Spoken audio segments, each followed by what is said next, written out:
I prefer gold to silver, you know, for my metal. I figured you'd recommend me for one since I, pulled your boots out of the fire. Saving my boots from burning lava is part of your job, Joker. We don't give medals to soldiers for doing their jobs. That figures. Just get me a nice card and a cake. No coconut, though. I hate that crap. So, Commander, why don't you tell me why you're really here? I have to go. Alright, see ya.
Commander, are you coming to check up on me?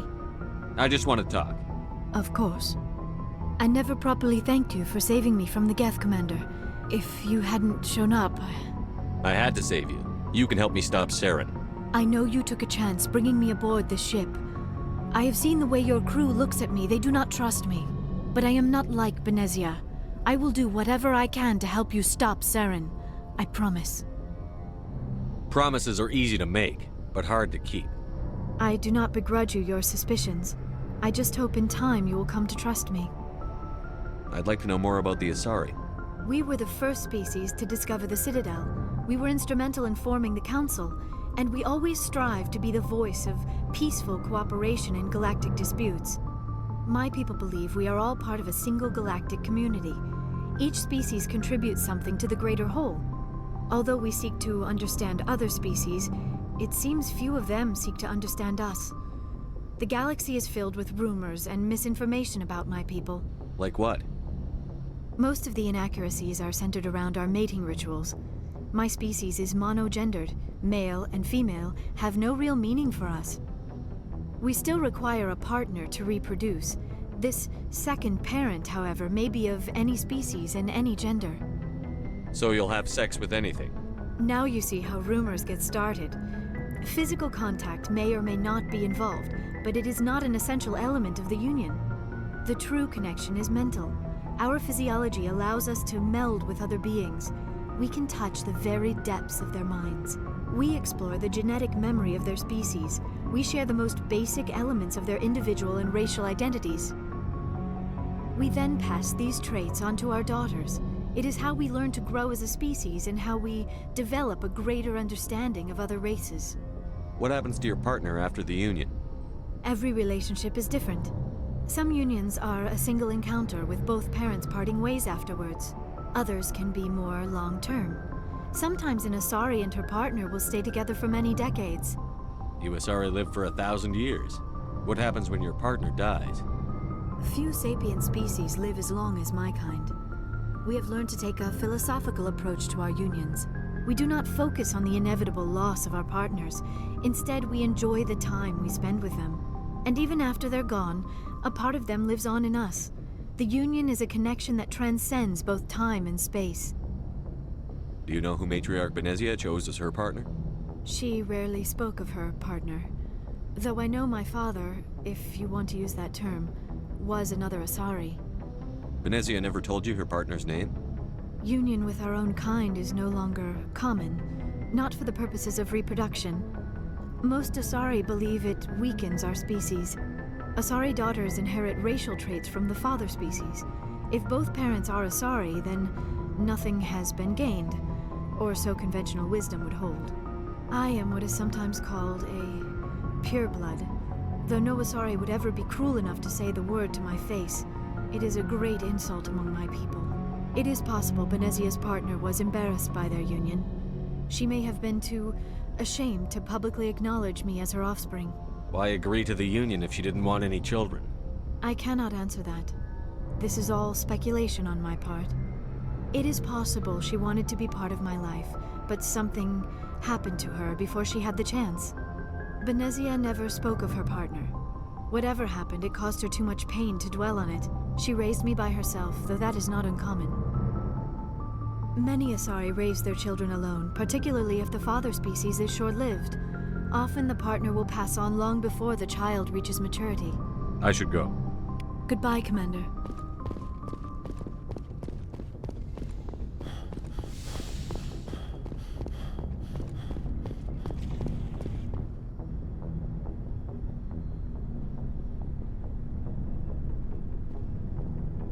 Anything you need, Commander? What's your opinion on the last mission?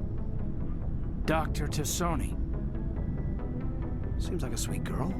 Easy on the eyes. I mean, if you like the bookish sort. Any intentions there, Lieutenant? No, Commander. Just art appreciation. Just trying to get a sense of where the crew's at. Thoughts? Is this an official evaluation, Commander? Or off the record? Alenko, when it's just you and me, you can consider it off the record. That's a generous attitude. Okay. I think there's something wrong with all this. This Saren is looking for records on some kind of galactic extinction, but we can't get backup from the Council? Sorry, Commander. There's writing on the wall here, but someone isn't reading it. The Council doesn't want to believe anything's wrong. I'd call it human nature, but... I hear you. It just seems like a group that's been around as long as the Council should see this coming. Sorry if I got too informal. Protocol wasn't a big focus back in Bot. Tell me about it. Biotic acclimation and temperance didn't last past the airlock. To the kids they hauled in, it was brain camp. Sorry, hauled in is unkind. We were encouraged to commit to an evaluation of our abilities so an understanding of biotics could be compiled. There are worse results of accidental exposure to Element Zero in the womb. Beats the brain tumors some kids grew up with. I heard all about that. How companies would arrange accidents to expose people to Element Zero. There was never any proof of that. It's not what happened in my case, anyway. My mother was downwind of a transport crash. It was before there were human biotics, a little after the discovery of the Martian ruins. It only gets iffy around 63 when kinetics was running out of first-gen subjects. Until then, they'd relied on accidentals. A bunch of guys in suits show up at your door after school, and next thing you know, you're out on Jump Zero. Jump Zero is Gagarin Station, right? What's it like? Yeah, that's the official name. Biggest and farthest facility we had for decades. Right on the termination shock, the outer edge of the solar system. It's where they did all the Goose Chase FTL research before we caught on to using mass effect fields. It was a sterile research platform when I was there. You know of any intentional exposures for certain? No one knows. Doesn't mean they didn't happen. As big as the exposures were, it was hard to track down accidentals. It was different then. No one knew the potential, so there wasn't a lot of regulation. Anything kinetics did was gold. I'm not saying they intentionally detonated drives over our outposts, but in retrospect, they were damn quick on the scene. There were other kids in the same boat, right? At least you weren't alone out there. That's true.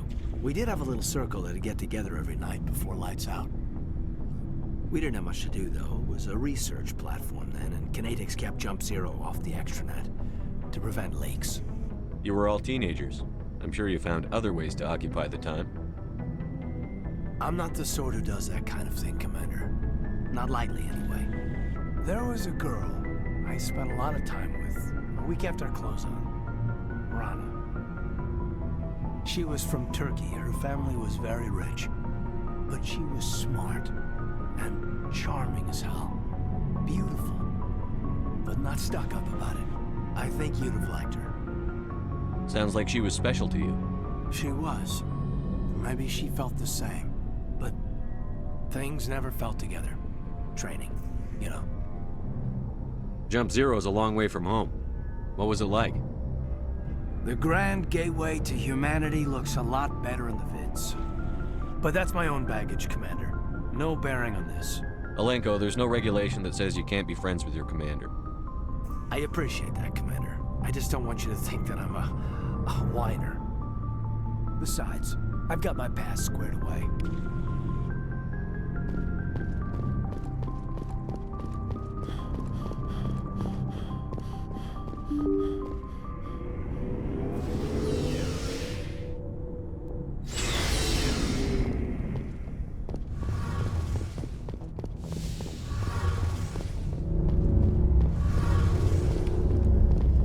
Something I can do for you, Commander.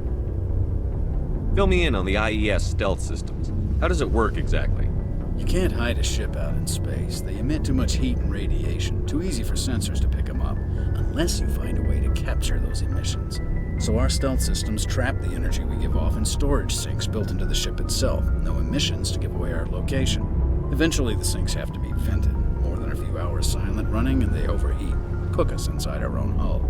There's no way for anyone to detect us? A visual scan can still pick us up. Anyone looking out a window can see us plain as day. But you have to be pretty close to get an actual visual out in space. Most vessels rely on scanners. As long as the stealth systems are engaged, they can't see us. Not unless we accelerate to FTL speeds. Why doesn't it work with faster than light travel? Cranking up to FTL blue shifts our emissions, pushes them into frequencies too high to capture in the sinks. As soon as we make the jump, it's like setting off a flare. Sensors can pick up our location whenever we enter or exit FTL flight, but for short-range missions, our stealth systems are amazing, and we've got the only one. Carry on, Adams. Aye, aye, Commander. Shepard, I'm glad you're here. Good to see you smiling again, so to speak. I'm sleeping much better now. I guess I'm getting used to how quiet your ship is. I still think a lot about my pilgrimage, though. I know Theron's our top priority, but with all the worlds we go to, I was hoping to find something to bring back to the flotilla. We've still got a long way to go. You'll find something to take back. Yes, but it cannot just be some derelict ship my people can use for salvage. It has to be more than that. There's a lot expected of me. What's so special about you? It's my father. He's the senior member of the Admiralty Board.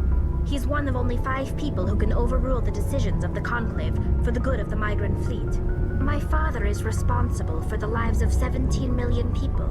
Our entire race is in his hands, and I'm his only child. So are you some kind of heir to the Quarian throne or something? No, it doesn't work that way. My father's position isn't hereditary. I'll probably never serve on the Admiralty Board myself.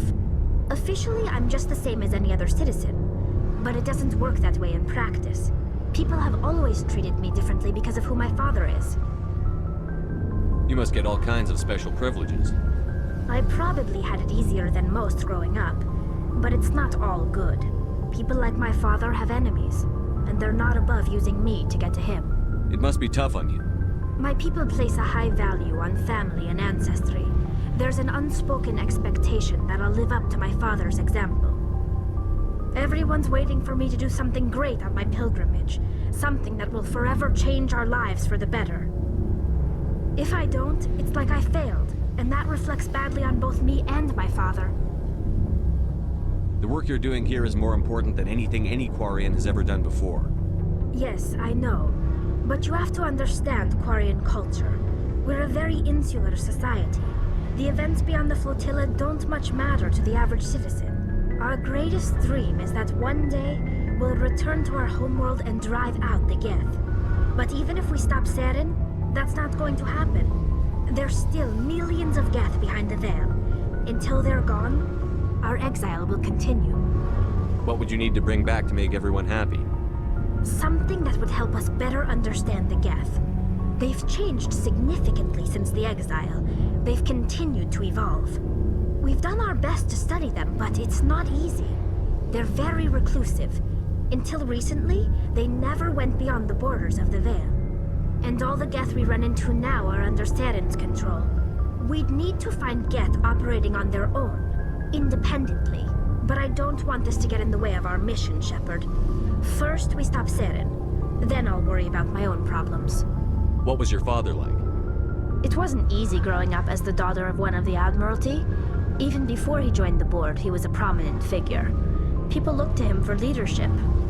He had to set an example, and he expected the same of his daughter. Plus, he was pretty strict, a military man through and through. He never allowed me to settle for anything less than excellence. As a kid, I sometimes felt like he was pushing me too hard. But now I'm old enough to appreciate what he taught me. The world doesn't owe us anything. If we want something in life, we have to earn it. Sounds like a tough upbringing. You don't resent your father at all? Like I said, it wasn't easy. My father's not the kind of person you bond with, and he wasn't around all that much. Too busy. People counted on him, and he took his duties seriously. Even when he was around, he always seemed a bit distant, like his mind was always somewhere else. Come to think of it, I can't ever remember seeing him smile. Not once. It's like he was always weighed down by all that responsibility. I mean, I know he cares about me, but he never really showed it, not in the usual way. I guess the best thing I can say about my father is that I respect him. Where was your mother in all this? Mother was around, but she always seemed to kind of blend into the background. Almost like she was overshadowed by my father. He tends to do that to people. She passed on about 5 years ago. Some airborne virus that swept through the fleet. Happens sometimes when the filters start to break down. I think my father took it pretty hard. After she was gone, he became even more focused on his work. I think that was his way of dealing with the grief. I want to talk about something else. Like what? I should go. See you later.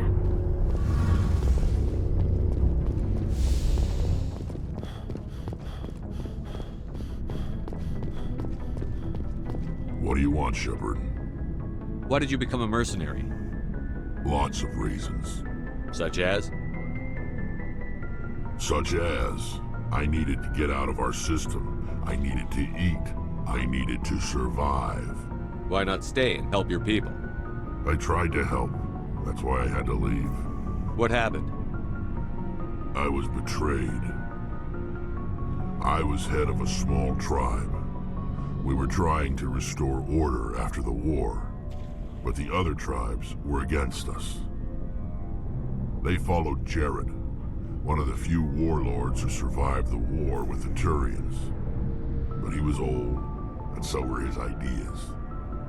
He wanted to continue the war. He wanted us to fight. Turians, Solarians, each other. It didn't matter who, as long as we were fighting. What did you want? I just wanted Jared to shut up, to stop his ranting. I wanted him to stop leading the tribes astray. But he couldn't understand how much things had changed. We didn't have the numbers to go to war. Even if we did, the genophage made sure we couldn't replenish our numbers fast enough. I told them all to forget about war. We needed to focus on breeding, at least for one generation. And for a while, we were getting through. Some of the tribes started coming around. I take it the warlord didn't appreciate that. No, he didn't. He arranged a crush with the tribes, a meeting on neutral ground. He wanted to talk. We met at the Hollows, near the graves of our ancestors. The skulls of our dead laid bare to remind us where we come from, and where we all go. It's as sacred as any Krogan place can be. Violence is forbidden. It sounds like a trap to me. You must have suspected as much. I did. But when your father invites you to a crush, well, there are some laws that even we hold sacred. Jared was your father? He was. Until that day. We talked, but we didn't get anywhere. When it was clear that I wouldn't join him, he gave the signal. His men leapt from the graves of our ancestors like krogan undead. The few that were loyal to me died quickly. I escaped with my life, but not before I sank my dagger deep into my father's chest. That is why I left. and that's why I'll never go back. You must have family other than your father. Don't you miss them? You trying to make me cry, Shepard? I've got some unfinished business with my family, but that's all. What kind of business? Before I left, I made an oath to my father's father. I swore to recover my family's battle armor. It was taken from him after the uprising. What's so important about this armor? It's a relic. Useless, really. But it was worn by 5 generations of my family before the war. It's rightfully mine. Originally, it was taken by the Turian military.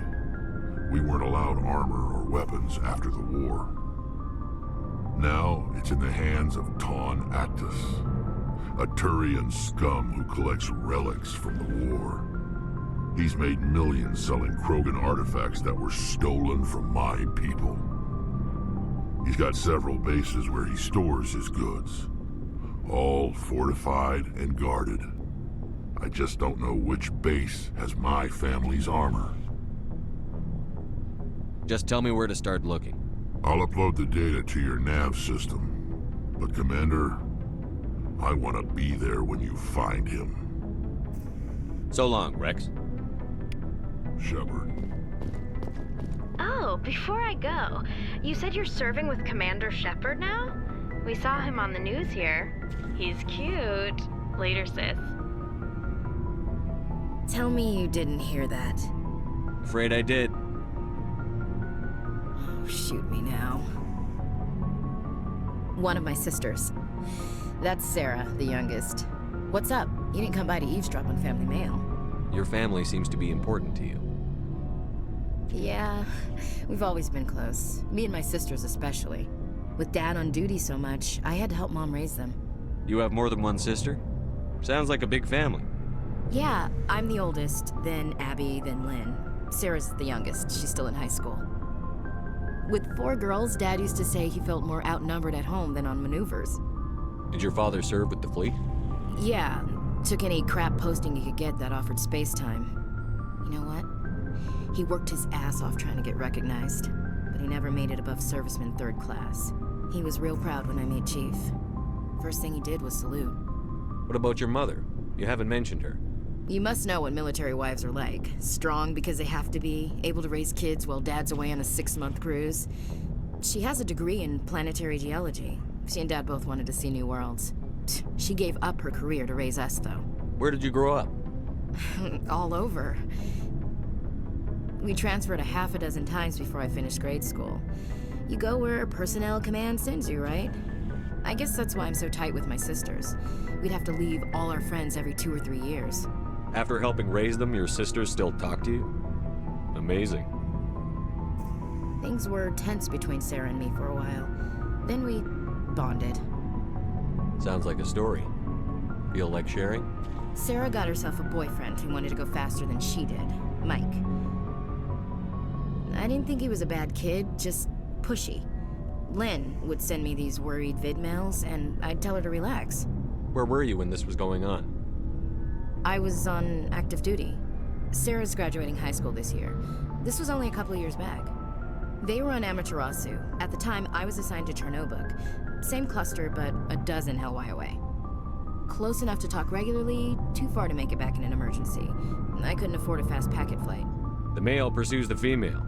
That's their nature. In the genes. They're gonna keep their genes on around my sisters. Unless they want to get up close and personal with pruning shears. Mike thought they'd go for a romantic walk in the woods, because he figured it was past time they did the deed. She levered Mike face first into a tree and left. Didn't have a scratch on her. Good thing Mom and Dad had us all learn some kind of self-defense. I took emergency leave and walked Sarah to school for a few days. You said all of your sisters learned self-defense? Lynn did pistol practice, but didn't like it. She's kind of nervous. Sarah took Aikido. Abby decided to learn the sword. She always was a little weird. Likes big skirts and tops you have to tie her into. They do great things to her figure, though. So, what did you learn? One of Dad's friends taught me Marine hand to hand. Why didn't you tell the police? She said it wouldn't solve the real problem, and she and Mike would both become household names. It was a small colony. I said it was her call to make, that we should let her do it her way. Mom was pretty pissed about that. Sarah couldn't have been fond of you escorting her.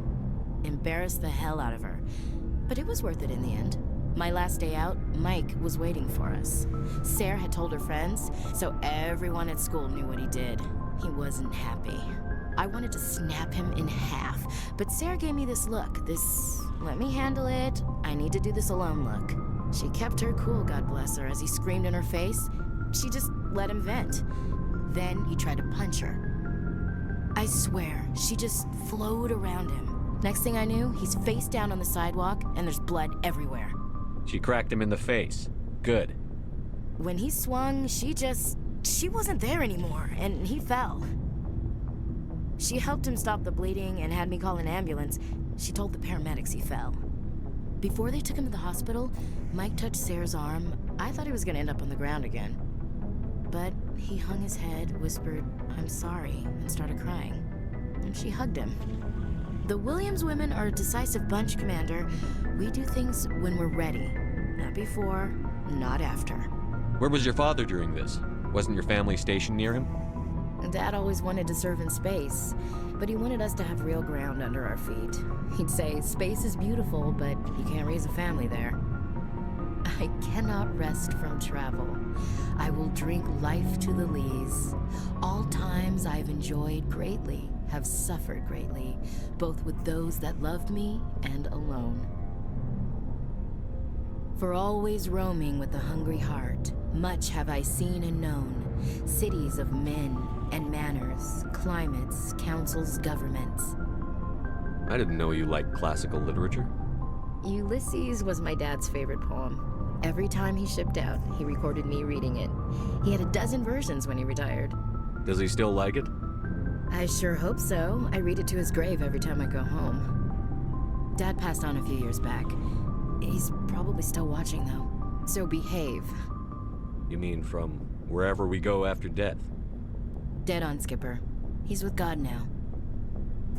That's not a problem with you, is it? That I believe in God?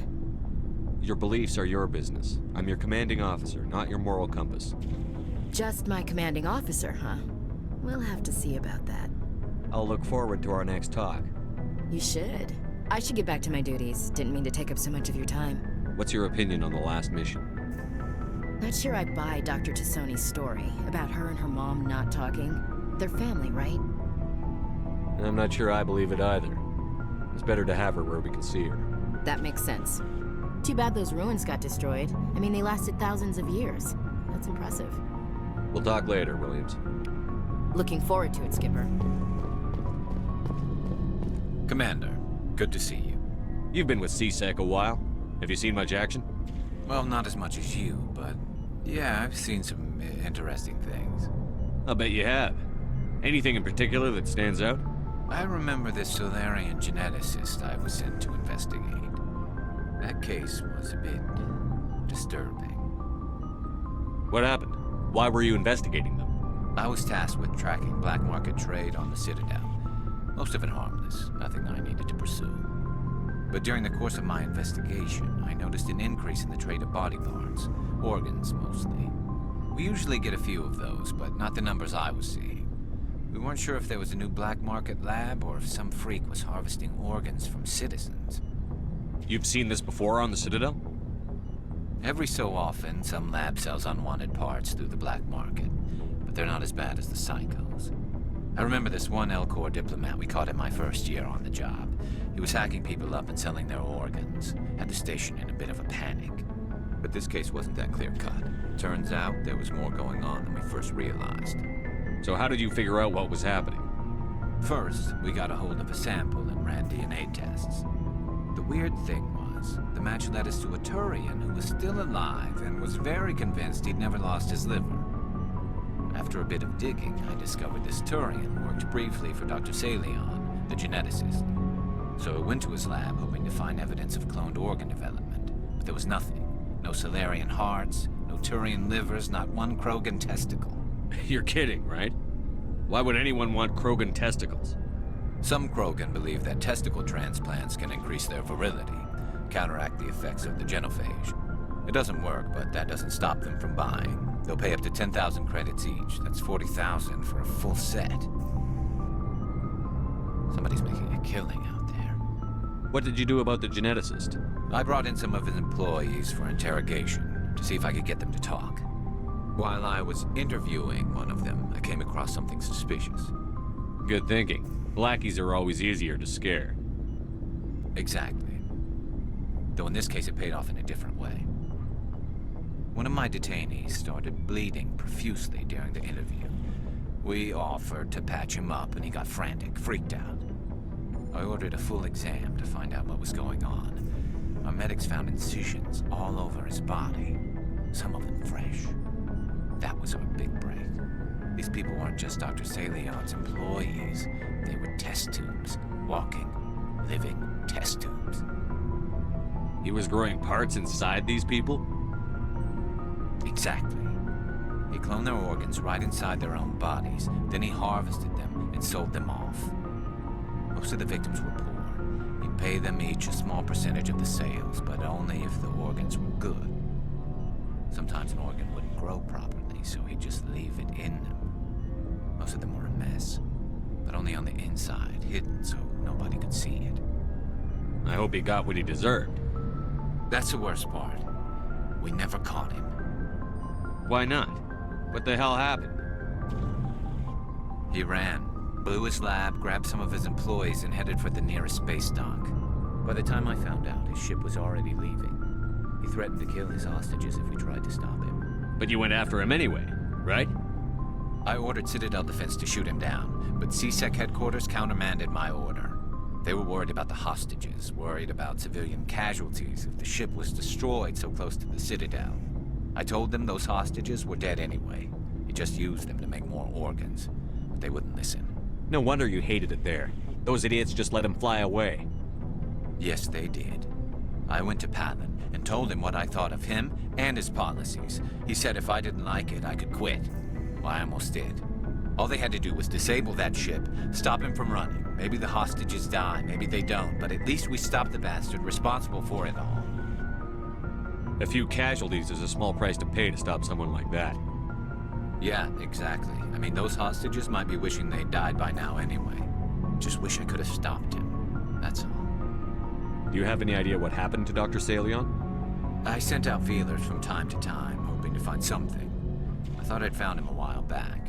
He changed ships and changed his name to Dr. Hart, his idea of a joke, I guess. I told the military, but they weren't convinced it was him. I got the transponder frequency for his new ship, but I just can't get anyone to check it out. I'll check out the coordinates when I get a chance. I was hoping you'd say that. But Commander, take me with you when you go. If it's Salion, I want to be there when you find him.